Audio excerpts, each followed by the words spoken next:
explain why I'm incorrect rather than waiting for the follow-up question, which says, why am I incorrect? The question is predictable. If you say it's incorrect, then it's immoral to bet upon whether the next question will be, in what respect was it incorrect, because it's immoral to bet on a certainty. Sorry. Used to some of the other cross-examination. Proceed. What's incorrect to that is it wasn't an EXCO decision. Well, I mean, certainly you had various EXCO discussions about what needed to be done, correct? No. We had these calls that actually had some EXCO people on them and management people on them. So I wouldn't label them as EXCO calls or EXCO decisions.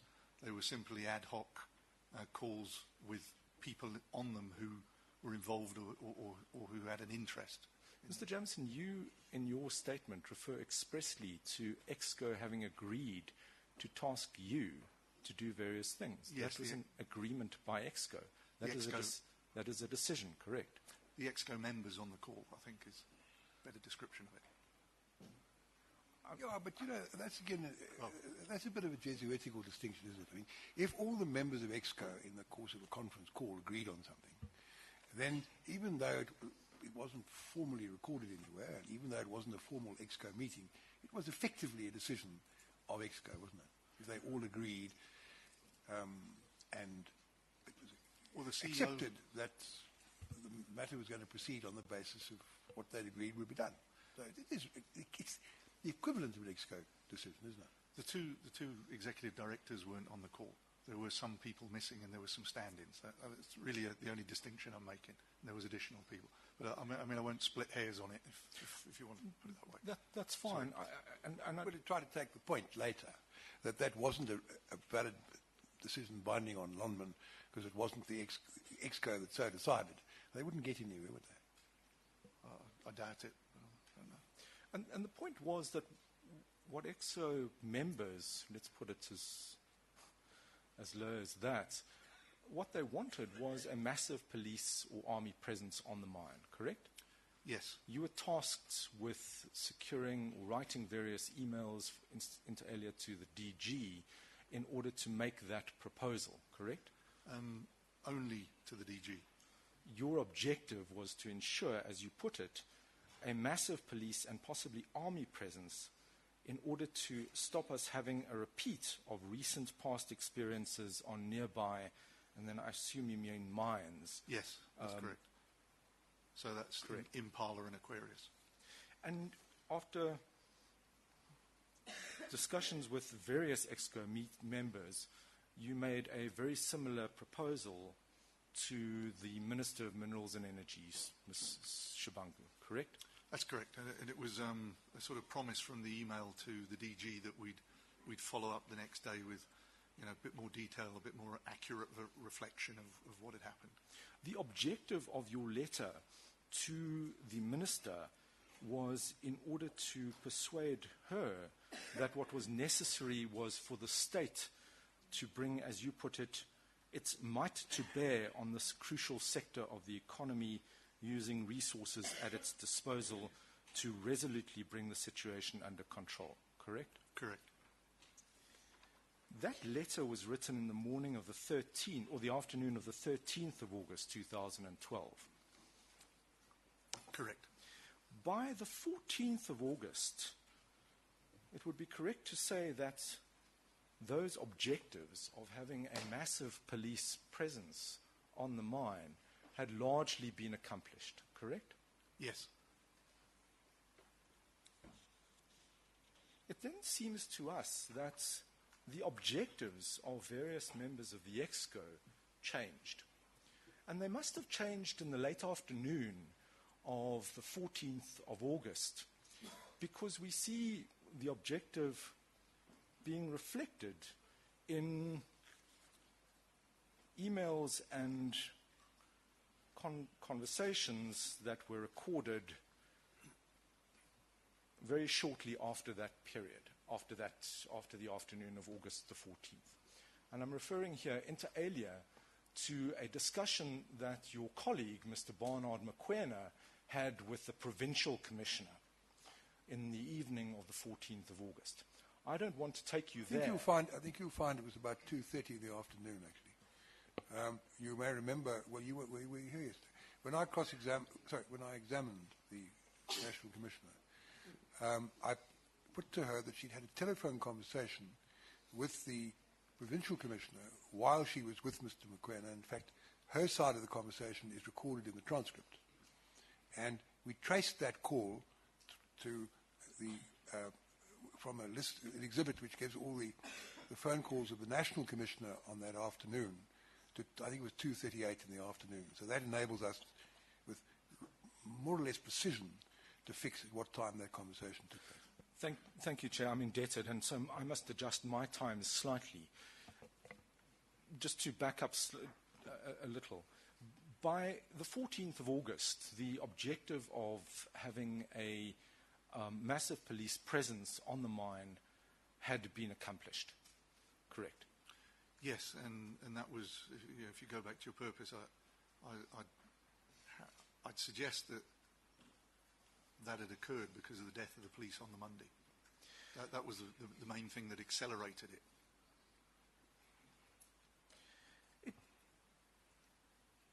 It seems to us that a discussion must have happened between EXCO members, including you and at least Mr. Mokoena, where what was discussed was what happens next. And that must have happened just prior to the meeting between Mr. Mokoena, various other Lonman people, and the PC in the afternoon of the 14th of August. I don't know. I'm not sure. When you say what happens next, if you're referring to the second bullet in the email to Cyril, that was, from my perspective, was a discussion I'd had with Roger Phillimore, trying to stay one step ahead and start to think, well, the police are there now. They've had some success in restoring law and order, if you like, because things had quietened down, which was great. The next thing we need to ensure is that they stay there, that they don't go away by the weekend, because we could have a reversion to the events that we had from the previous weekend. So if you're referring to next steps, that was the next step discussion I had with Roger. I think that was probably just a call to him. But I know that in an email he sent out to the board, he also mentioned that in the email he put to the board as well. No, Mr. Jamieson, I don't have I wish I could, but I don't have the time to take you through the transcript of the meeting between Mr. Mokoena and the Provincial Commissioner.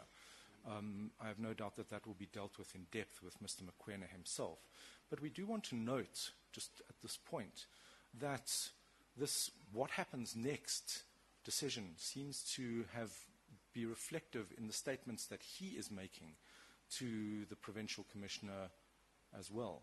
And it is indeed, as you correctly identified, precisely the point that you make in the second bullet point of your email to Mr. Ramaphosa. And perhaps we can go there. It's page 34 of the Yes. bundle of documents, quadruple V1. Yes. Let's on the point of a call, I'm fairly certain that there was no further EXCO call between Tuesday and it would have been around lunchtime. They were generally around lunchtime. There was no further call until the Wednesday. So you'll see some notes from me, the handwritten notes, which applied to a call that we had on Tuesday. There was no further notes to that, so I'm fairly certain there was another call. But and that's that was on the Wednesday. Roger Phillimore and Simon Scott arrived, and Mohammed, but Mohammed didn't come to Melrose Arch. He went straight to the mine. And the next discussion we had was what I referred to, on the Wednesday when I briefed Roger and Simon, and then they phoned the other various members of EXCO who were at the mine. So I don't. Your question was there another call, or was there some EXCO changed its mind? That was no, Mr. Johnson. That is good enough for me. Okay. What you're confirming is that there was indeed a discussion around lunchtime on the 14th of August with the EXCO members. Tuesday, yeah, that's reflected Tuesday, in the yes, notes. indeed. Tuesday, Yes. the 14th of August. There was a call, a discussion, and perhaps various decisions taken at lunchtime on the 14th of Tuesday, the 14th of August. There's some those handwritten notes that I've submitted as part of the minutes. That's that call. That's fine. The second bullet point reflects the what happens next decision, because what it says is our next challenge. Well, after the bullet point, we are grateful the police now have circa 800 on site. So your initial objective has now been accomplished. And you go on to say, our next challenge is sustaining this and ensuring they remain. And then the important point, and to take appropriate action so we can get people back to work. Yes. Hopefully we read the next sentence. It would be good to have some independent confirmation the police have plans to sustain a presence for at least a week, and numbers don't wane by the weekend. Yes, so But obviously the question that you ask still has to be answered. What was meant by appropriate action? yes, indeed. I mean, we see the second sentence as being in a sense, qualifying the first point that is made. Our next challenge is sustaining this and ensuring that they remain. But there seems to be this additional element, which is they need to take appropriate action so we can get people back to work, correct? Yes. What appropriate action did you have in mind? Well, restore law and order was number one. Stop the killings and create an environment in which it was then conducive, where we could start to address the other head of the, whatever you want to call it, which was the labour dispute. We could get back to that then. Well, Mr. Jamieson, has that not already been accomplished by the fact that you have circa 800 members on site? Can I ask you to look at page 23 of that bundle? Well, before we go there, I'd agree with you. In the first line of the email, it says, thankfully last night was relatively peaceful. Yes, indeed. As is this morning. Yes, so indeed. It starts there. And the document at page 23, which is really a summary which is drafted by Tanya, Yeah. simply makes the point as well, that you're now in a point of relative calm and peace. 23, did you say? Yes, it's 23 of the bundle. Yes. And it's paragraph 2, the situation was relatively peaceful overnight with no reported incidences of unrest, and then various other points which which illustrate the point that you're satisfied that police presence has accomplished your objectives. Yes. So I put it to you again, Mr. Jamieson, what take appropriate action means must be something different from restoring peace. No, when I say relatively peaceful, that means there was no further killings.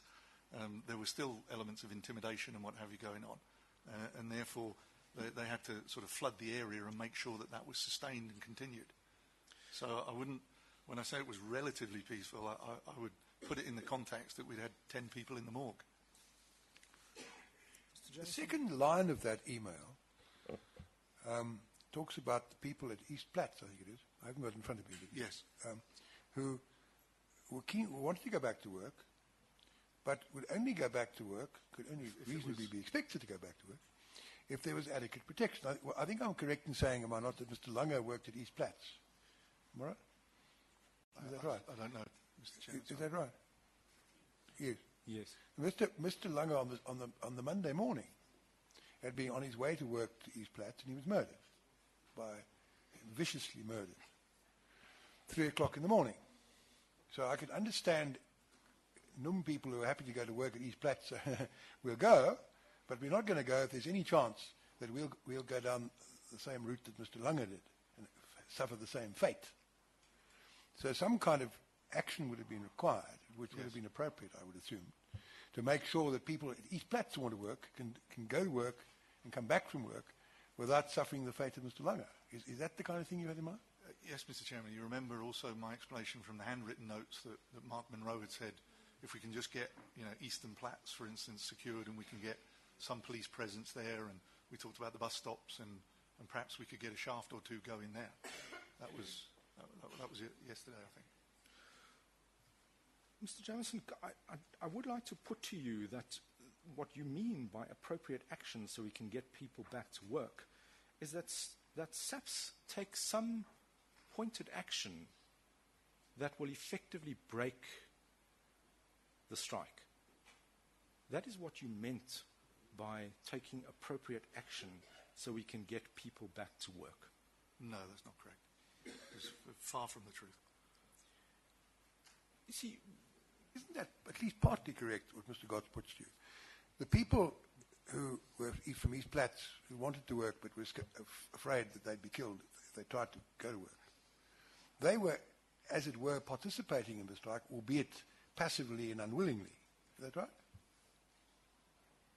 Yes. Right. Yes. Yeah. And so the strike would be, quote, broken, unquote, at least in part, if they were enabled to go to work without fear of fatal or semi-fatal consequences.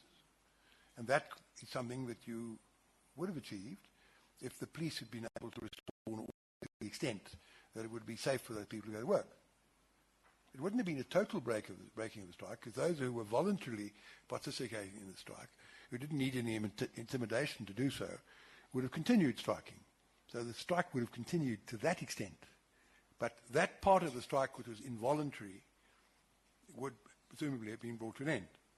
So Mr. Gotts is right, is he not, in saying that at least a partial breaking of the strike in the way I've explained is something that you wanted.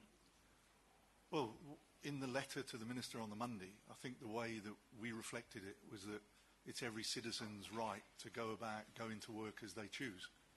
It's the police's responsibility to make sure that there's law and order in place to have them do that.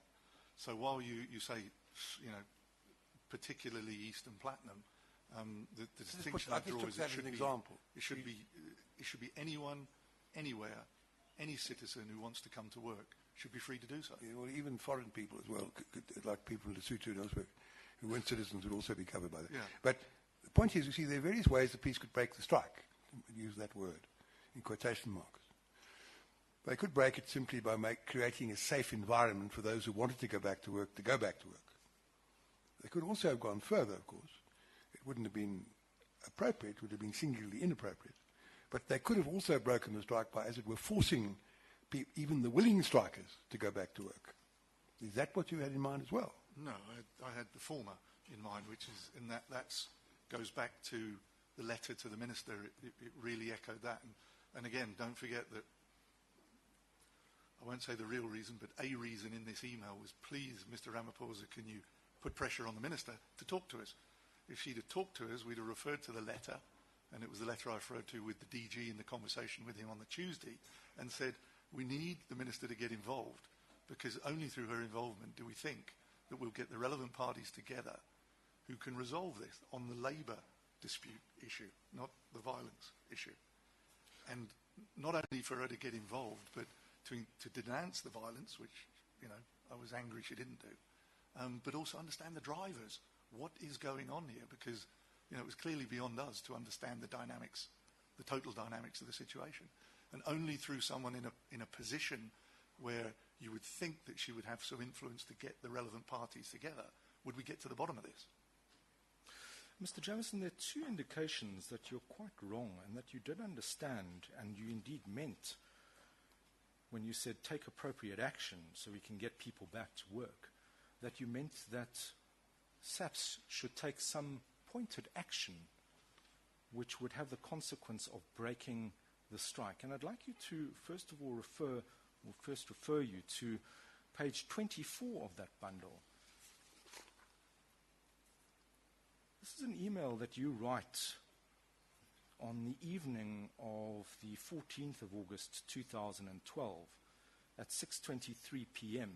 And bear in mind that this is immediately following the meeting that Mr. Mokoena attends with the Provincial Commissioner. First of all, you express the sadness at the discovery that a 10th person has been killed behind the Kopi. And you then say, and this obviously I think can only have meant an understanding of what was following the meeting with Mr. Mokoena and the Provincial Commissioner, The police are commencing their operation, as outlined to us earlier, to try to break the back of the situation, and I'll get an update later this evening. Now, you use the words break the back of the situation. Mr. Jamison, you may as well have used the words break the back of the strike. Correct? No, it's not correct. Two things. The police commencing their operation was the operation as outlined to us earlier. And if I was to take you again to the handwritten notes of the call, which is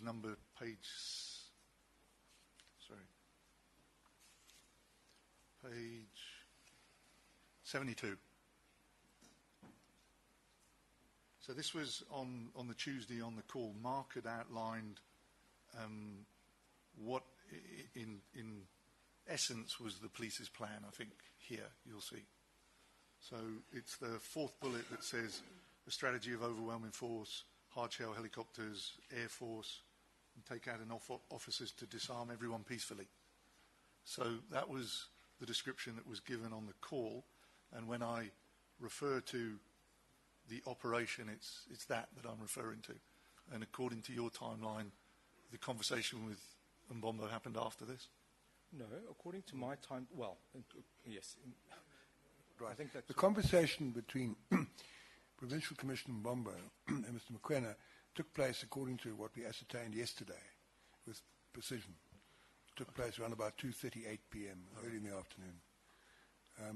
Because whether that was, you were in communication at all with Mr. Marikana after that is something that I'm not sure about. No. It was referenced from this call in these notes. And then reflecting on the nature of the police operation, you go on. Sorry, I'm sorry. Before he was also, I think, going to say something about break the back. He said he was going to. I think I'm right in saying he wanted to deal with what, as outlined to us earlier, meant, which he's now done. Were you also going to say something about break the back, or did I misunderstand? Yeah, I mean, break the back was just a colloquialism. It may have been used, the words used by Mark on the phone or not, that I didn't write down, but that was the essence of it. What did that mean? Well, it meant to commence the plan that they had said that they were going to peacefully disarm the strikers. Now, if that had happened, of course, that started the possibility of then us looking at the issue of the labour dispute. Mr. Jamison, I think that's good enough for me, but I just wanted to point out as well that in the last line of that email, you say, we are glad about the police operation. You say, although we are glad about the police operation, there is always the worry that it goes wrong. And what I want to put to you is that reveals that you foresaw that something could go wrong and there might be injuries and possibly even death as a consequence of the police operation. Yes, what Mark had said on the phone was, we have to be worried here that this is, maybe 2,000 or 3,000 people who are armed. You've got a lot of police on site who are also armed. And whilst there's a plan in place that the police have, which is the police's call, it's not ours, that sounds like a situation where things might go wrong, where you've got an angry group of people who are armed and one other group who's intent on taking the arms off of them. That's clearly a situation that has got the potential to go wrong, but you would think that the police had covered those eventualities. I said there were two indications that you were talking about appropriate action in the sense of the police acting in a more pointed way to break the strike. You will recall that Mr. Ramaphosa responded to your email of the 15th of August 2012.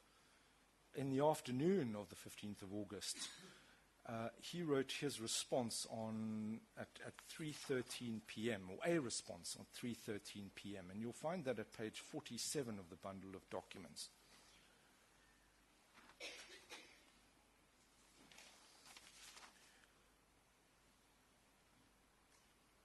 Sorry, I beg your pardon. Your response to Cyril is at 3:13 p.m., and you'll see Mr. Ramaphosa's email halfway down the page. It appears to have been sent at 2:58 p.m.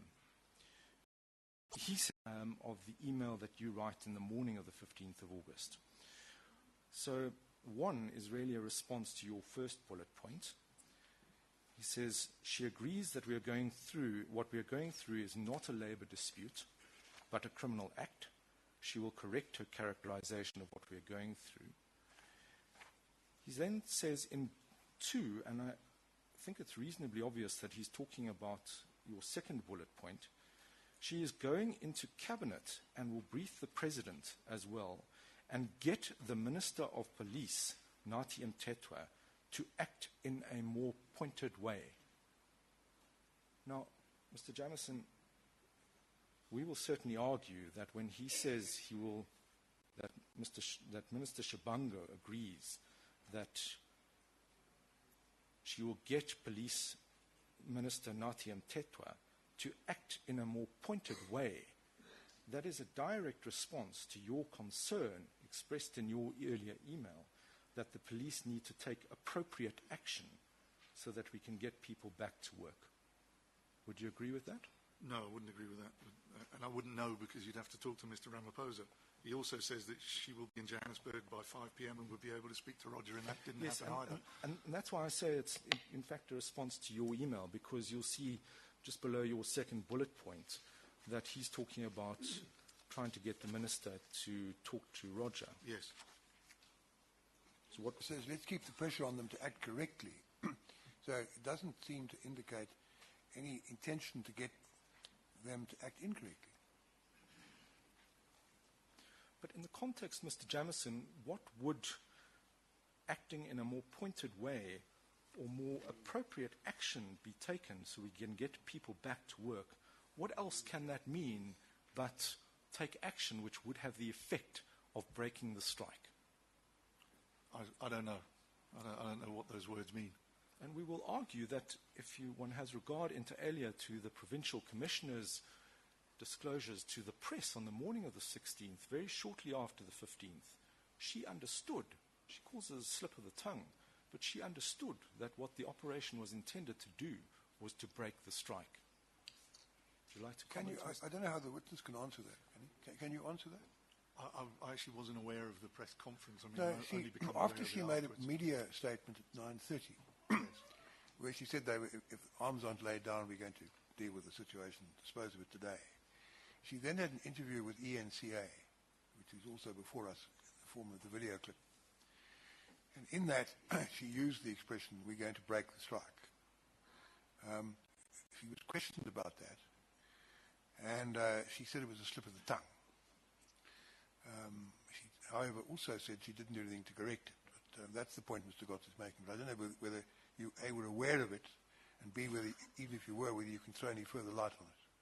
I was neither aware of it nor can throw any further light on it. Mr. Jamison, thanks very much. Those are our questions, Chair. I'd like to ask one question, if I may. Let me go back to the email which deals with the two concerns, the one that you sent off early in the morning after you'd heard the minister on the radio. I can't remember the exhibit number. Perhaps Mr. Gotts can tell me. Mr. Gotts, what's that? Sorry, the two concerns are page 34. You'll Thank find you. us Thank you. Thank you. on 37.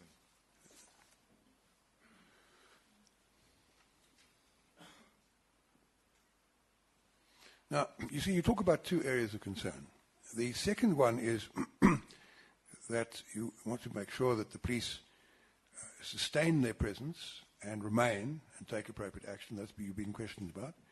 And you go on to say it would be good to have some independent confirmation. The police have plans to sustain a presence for at least a week, and numbers don't wane by the weekend. Now, in fact, there were really two questions I want to ask you about that. The first is, does that indicate that you didn't envisage any action by the police, decisive action by the police, to take place the next day? When you say you sent this on the Wednesday morning. Yes. We know the police took what decisive action, what they called the tactical option, on the Thursday afternoon with cataclysmic results. The question I'm asking you is, you say here you want to have confirmation they plan to sustain a presence for at least a week. Yes. So did you envisage them doing anything decisive the next day. Well, I didn't envisage them certainly doing what happened. Did you? But What I was aware of was what's in the handwritten notes, what was related to that yes, police I understand. operation. But So you that's- wanted them to sustain the presence for at least a week.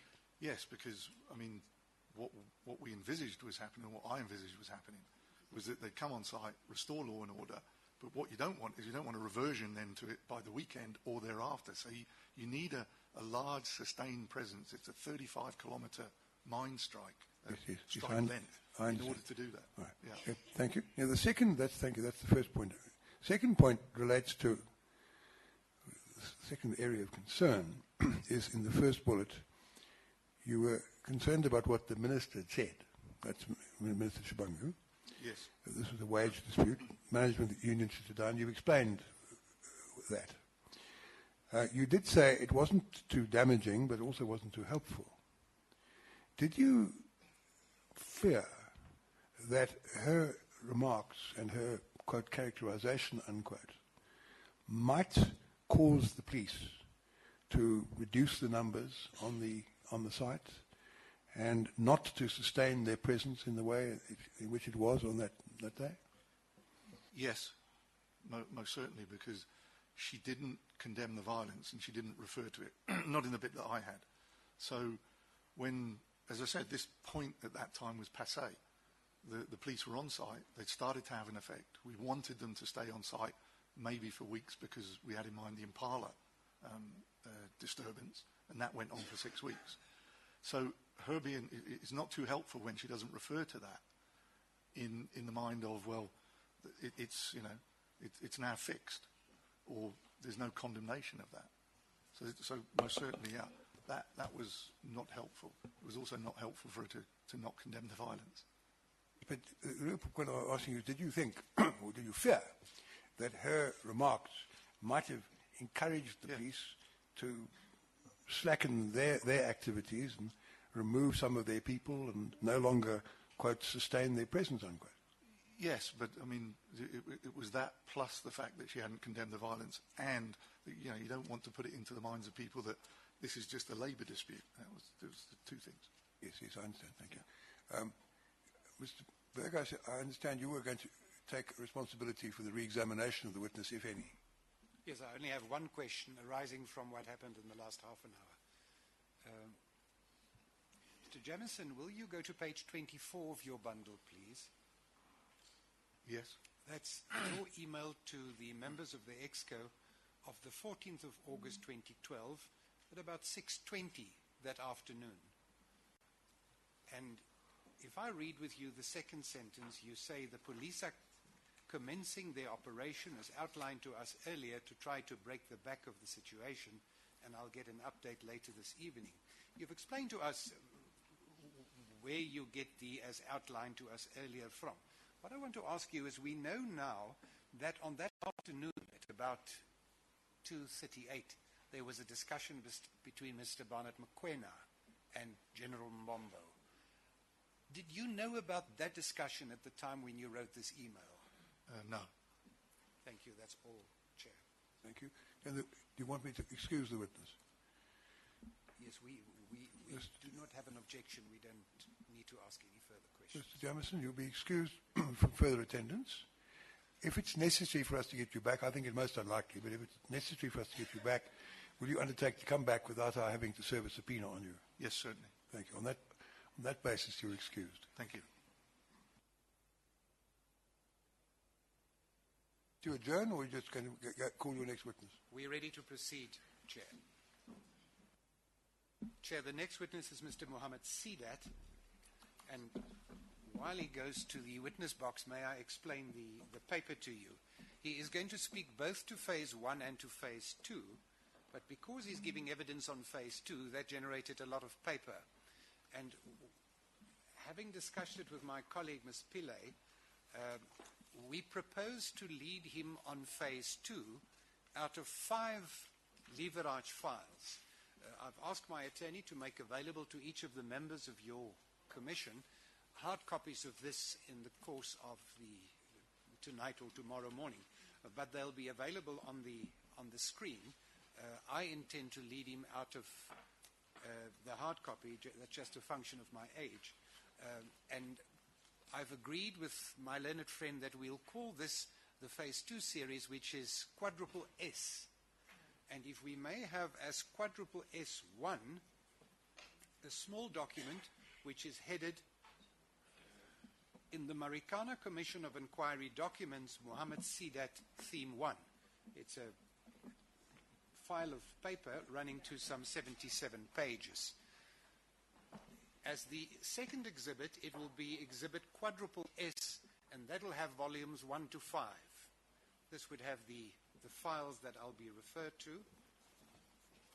And then there's a one-page document as quadruple S3, which is a cash flow of Lonmin during the relevant period, and I'll address that in the context of Phase 2 with the witness, so far the administration. What is the relevant period? How do I describe the exhibit? That exhibit is a cash flow for the period, we've taken it from 2000 to 2013.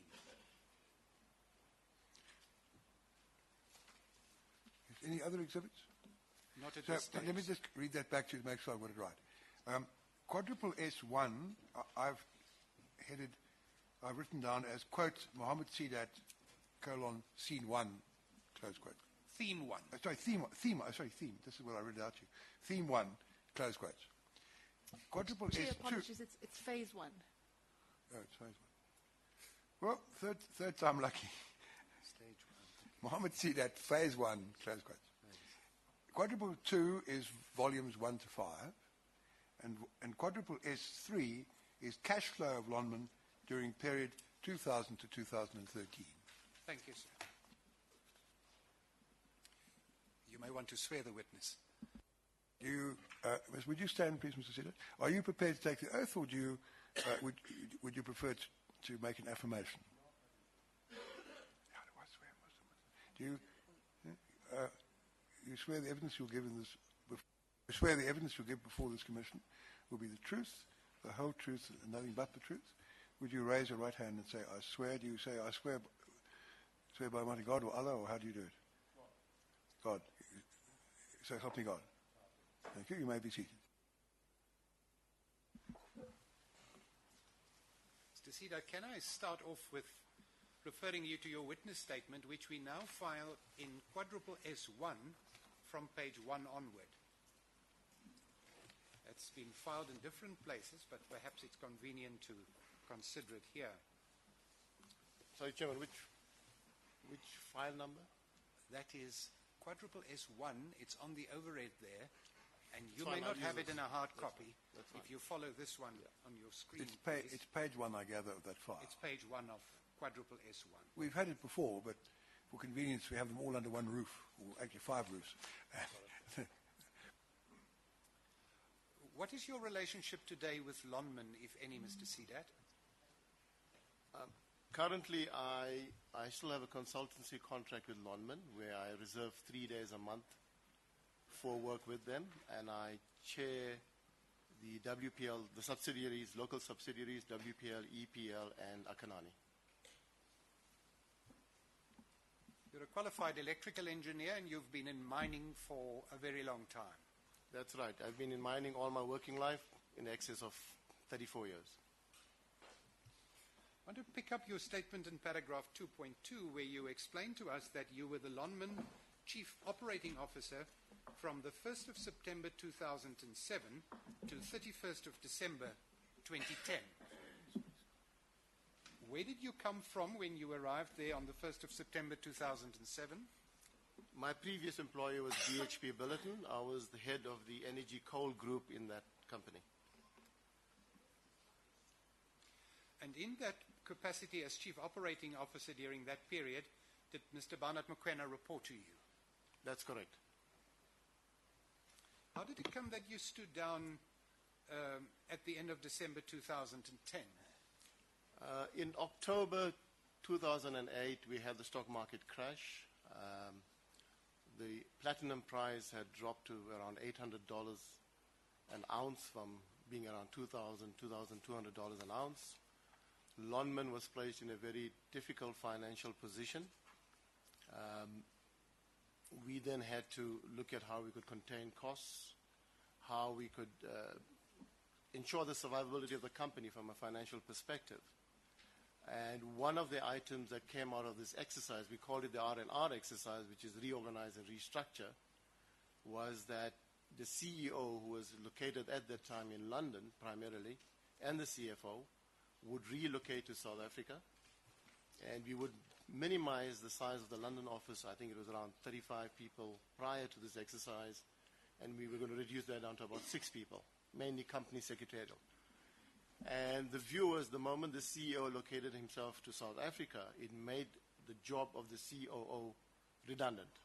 And therefore, we agreed that I would leave the organization after a period when the CEO had been located in South Africa, to give him a chance to settle down, and that I would leave the company. And that we decided was December 2010.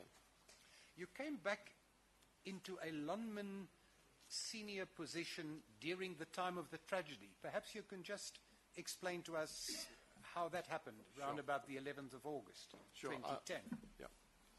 Since January 2011, I had been appointed a non-executive director of Lonman PLC, and also had this consultancy agreement with Lonman South Africa. And that's all my involvement was, attending board meetings as a non-executive director and assisting the CEO as and when required. And of course, chairing the local subsidiaries. On the 14th of August, I got a call from our chairman, Roger Phillimore. 2012. 2012.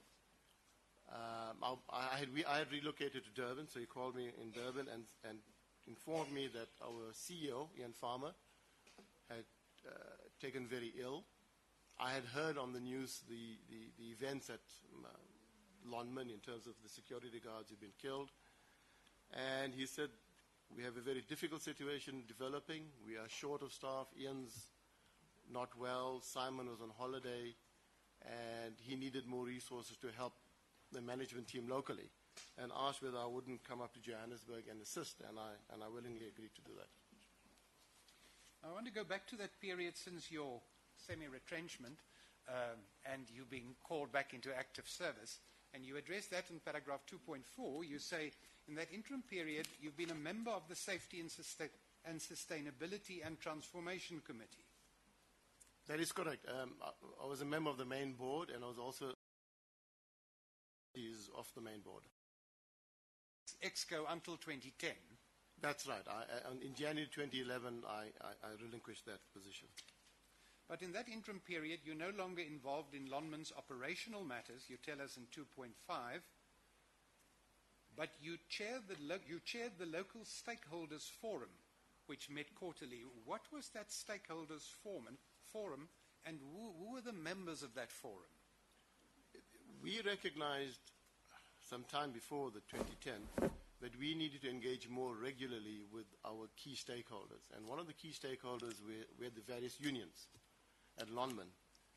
And we decided we'd set up what we call a stakeholder forum. We consulted with the unions. We established the terms of reference. And having agreed to those terms of reference, the stakeholder forum took off. I can't remember exactly which year we started with this, but I think it was probably around 2009. We met every quarter. All the union stakeholders were invited to that meeting. And then the EXCO members, excluding the CEO, would go through and present the status of the company in their respective areas of responsibility. For example, Mark Monroe would tell the stakeholders how we were performing from a mining perspective. Tiens de Bruin and thereafter Natasha Viljoen would talk to the same stakeholders about how the processing division was operating. Albert Jameson, who was head of marketing and business development, would talk about what's happening in the platinum world from a price perspective, what customers are saying, etc., and also what's happening in terms of exploration and business development. Simon Scott, the CFO, in his absence, his delegate, would talk about financially how the company was doing. And I think it's important to point out here that the presentation that was used there was exactly the presentation that was used at the board. So whatever information was presented to the board in that presentation pack was replicated and used with the stakeholders. Then the objective was to ensure that the stakeholders knew exactly what the condition of the company was from a financial perspective. And then we had Barnard Mokoena as Head of Human Resources and External Relations talk about issues around human resources, number of people employed, how we're doing in employment equity, how we're doing on housing, how we're doing on all the various components of the SLP. And then we allowed opportunity for any discussion. So the meeting generally commenced around 9 in the morning and would finish around lunchtime, followed by lunch. Was it in that process that you might have heard of an event which played some role in these proceedings, and that is an approach by some RDOs from Karee to Mr. Da Costa and an increase in a gratuity which followed from that? If so, will you please tell the Commission about that? Sorry, Chairperson, I actually want to object to this leading. We agreed to extensive leading of Mr. Sidat because it was necessary to do so in relation to Phase 2. Mr. Sidat is, to the knowledge of Lonman and all other parties, being called in respect of Phase 1 solely in relation to the simple dispute between himself and Mr. Matunjwa on whether Mr. Matunjwa sought a place at the bargaining table as a condition for bringing the workers off the mountain. Nobody other than AMCU is going to cross-examine Mr. Sidat on Phase 1. We haven't had a statement on Phase 1 issues beyond what's in his statement. We don't have the time to have extensive leading of Mr. Sidat on Phase 1 issues on which he's not going to be cross-examined and on which people are not prepared to cross-examine. Berger, what do you say about that? Chair, I've agreed with my learned friend that I'll have 3 hours to lead this witness. I will comfortably finish his evidence in chief in the 3 hours. But I'll take heed of the remark, and I won't spend more time on this than is necessary. Mr. Chairperson, the issue goes beyond the time that Mr. Berger takes, because if Mr. Sidat is now going to be used as a witness on Phase 1 issues to address broader issues, then all parties must have the opportunity to cross-examine him. Mr. Chairperson, Mr. Berger also said, having said he had 3 hours, he then said he would take heed of what you said. So I assumed that meant that You've given us evidence up to the 14th of August, and in fact you've already told us about the call from Mr. Phillimore.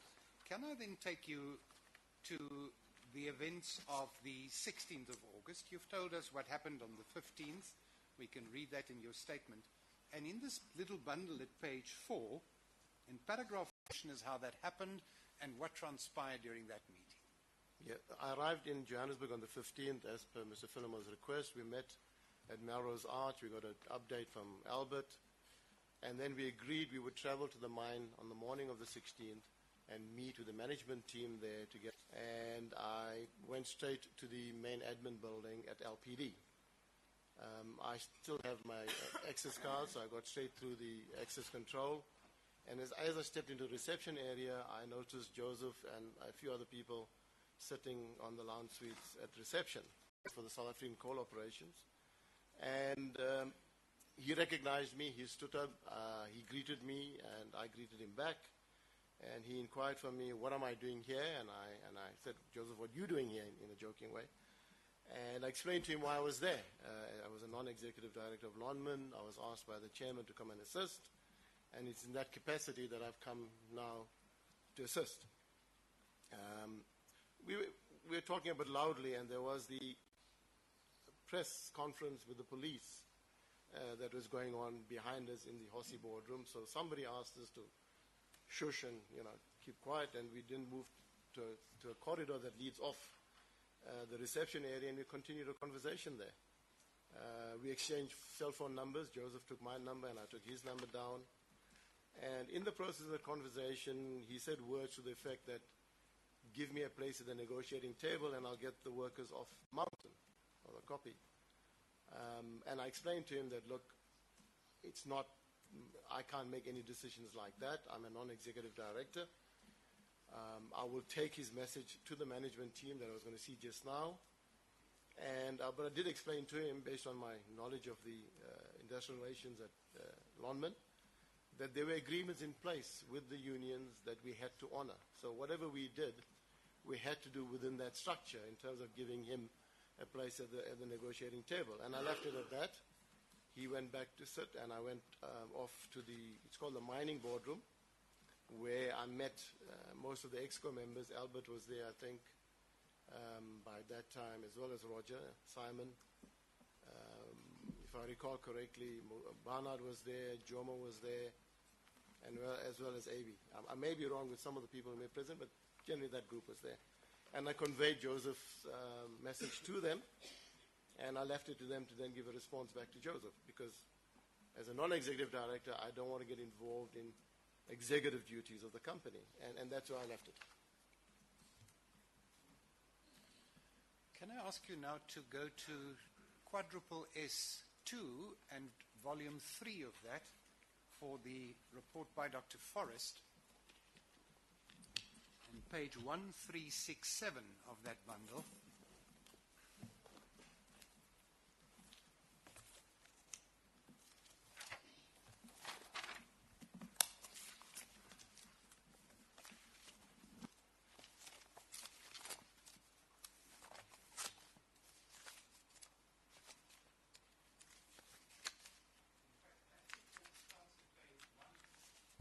That report starts at page 1310, and chapter 5 of that, dealing with housing, you'll remember, commences at 1362.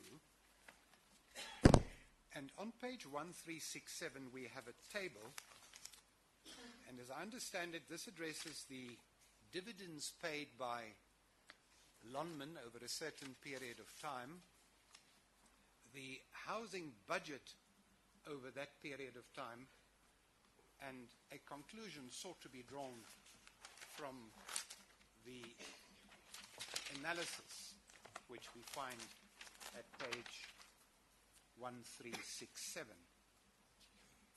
We can just understand the analysis. You'll see the heading to table 1 is budgeted housing expenditure versus actual dividend payments. And the source is then the annual financial statements of Lonmin for a certain period of time. And the last column on the right-hand side says post-crisis. Now, as I understand it, that means after the 2008 international financial crisis. That's the period addressed. And you'll see we have in that last column 2 totals, one in the second line for the capital budget for the number of houses to be built, of some 426 million. And then in the 4th line from the top, you have a capital budget, again, for stands to be serviced of 46 million. Now, those figures, are they taking account of inflation, or are they budgeted figures unadjusted from the inception? These figures come straight out of the SLP section on housing that was done in 2006, and they're not inflation adjusted for the years. In other words, they're based on the 2006 money value. The next interesting line to the doctor is the second last line. That's the illustrative round dividend value, again for that post-crisis period, 2008-9 to 2010-11, for a figure of 627 million rand. And as I understand her, what she does is she compares the total of the first 2 figures, 472 million, with 627 for a conclusion she seeks to draw. Do you understand it that way? Yes. Now, that figure, the illustrative rand dividend value, what is the value of the rand over that period? Well, she's got that in the line just above that, and it fluctuates between 6.87 in 2006, reaches a high of 8.32 in 2007, and then drops down to 6.94 in 2009, 2010, and then up to 7.98 in 2010, 2011. But that's a figure then adjusted annually with reference to the exchange rate. Confirmed. Now, can I take a step back and just remind ourselves of the charter obligations of Lonmin during this period? If I may ask you to have a look at the 2004 charter, which you find in the same document at page 1253. That is the charter which the Minister has formulated in terms of section 100 brackets 2 of the Mineral and Petroleum Resources Development Act, and you see the housing obligation in 2004, you'll find it page 1258 of that charter.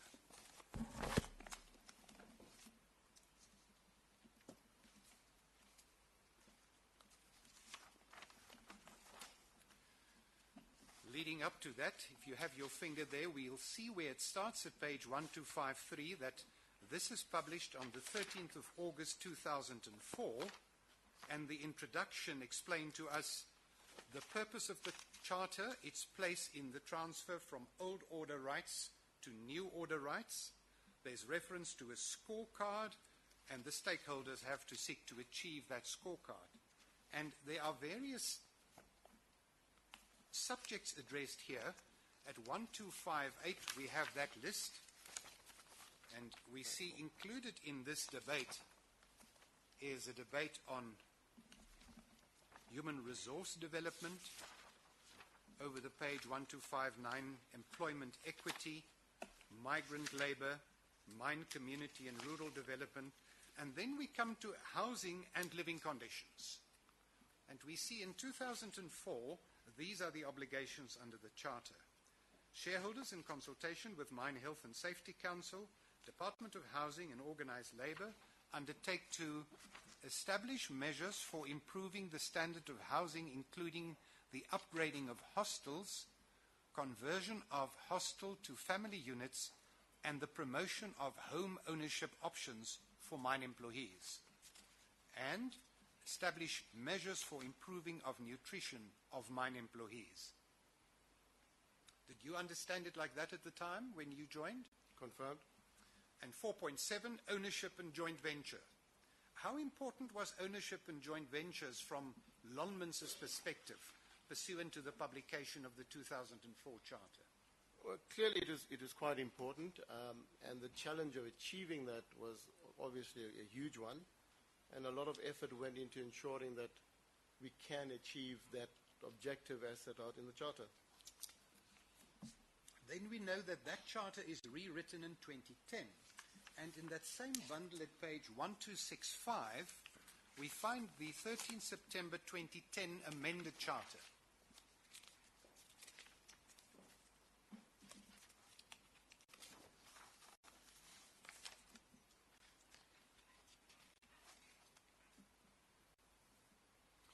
The explanation for why a rewriting was necessary, we find at page 1266. Don't have to read that out to you. But we find the elements of the mining charter now rearranged at page 1268 and following. And the first one is ownership. And we see in the bullet, the charter now requires achieving a minimum target of 26% ownership to enable meaningful economic participation by HDSA by 2014. And in 1270, we have a new housing charter. Housing and living conditions in paragraph 2.7. And we now have three aims to achieve according to this charter. First one is to convert or upgrade hostels into family units by 2014. The second one, to attain the occupancy rate of one person per room by 2014. Now, am I understanding it correctly? Those two are mutually exclusive. I don't believe they can be mutually exclusive, Mr. Chairman, because you got one hostel, and if you're going to convert the hostel, you have to convert some components to family units in the hostel and others to single room occupancy. And clearly a family unit may have more than one person living in a room. And how did Lonman do that allocation between the two? When we originally started the project, we focused on creating as many family units as possible. And when we undertook a survey in around 2009 to establish the needs of our employees, it transpired that a very large number of them preferred a single room unit because they wanted to stay there while they were working and then go back home to their houses from their sending areas once it finished.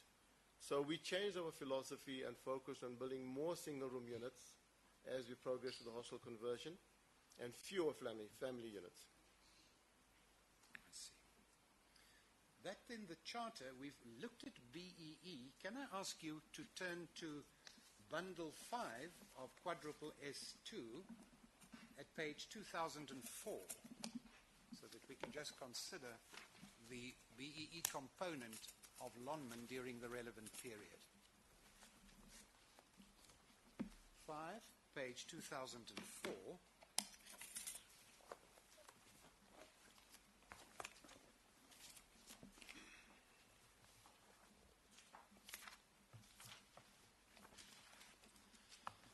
This is a table you prepared, and perhaps you can explain to the Commission what you sought out to illustrate on page 2004. I tried to analyze what shareholders had received, all shareholders, and as well as look at what shareholders had to put back into the company between 2000 and 2013. And if I may go through each line. Can I just get clarity? What shareholders had received by way of dividends? By way of dividends. Yes, and what they've put in by way of Rights issues. Yes, correct. Buying more shares in the company. Yes. So the first line talks of the total dividends paid to all shareholders, and that includes the BEE shareholder in Kuala, and that total is $1.226 billion. The next line item is the dividends paid only to the BE shareholder in Kuala, which is the BE partner for Lonman's local operations. And if you take that out, that is $251 million paid clearly between 2005 and to date, because that's when Inquala came into existence. If you deduct what was paid to Inquala from the total dividends paid to all shareholders, you end up with the third line, which is $975 million. So close to 10 billion rands in today's money terms. The next line has a total there of $1.5 billion, so that's 15.5 billion rands. And that's the amount of money shareholders have had to put back into the business, and primarily since 2008. Do they put that back because they like the investment, or how did that happen that they put 15 billion rand back into the company?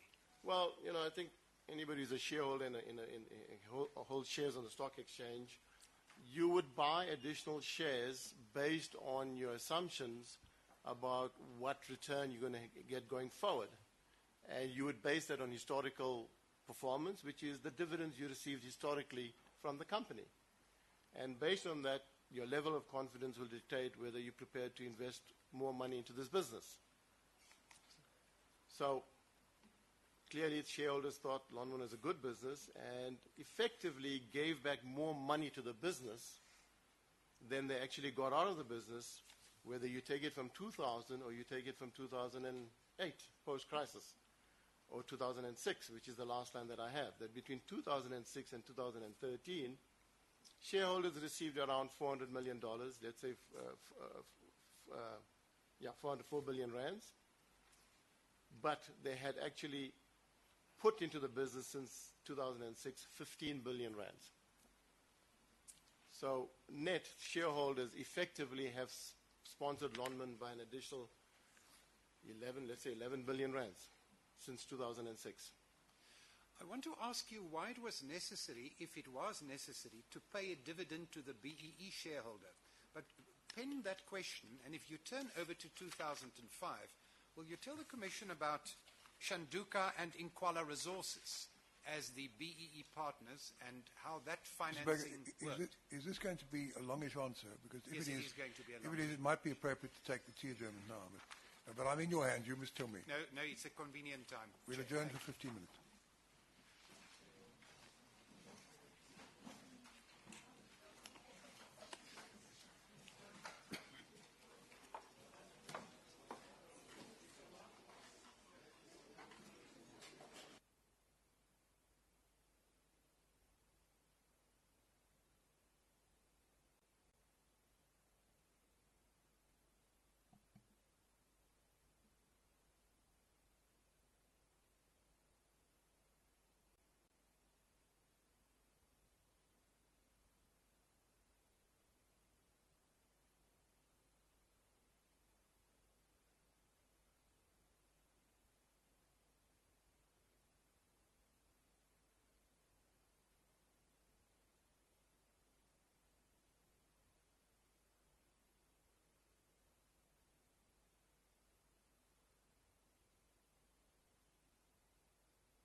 Those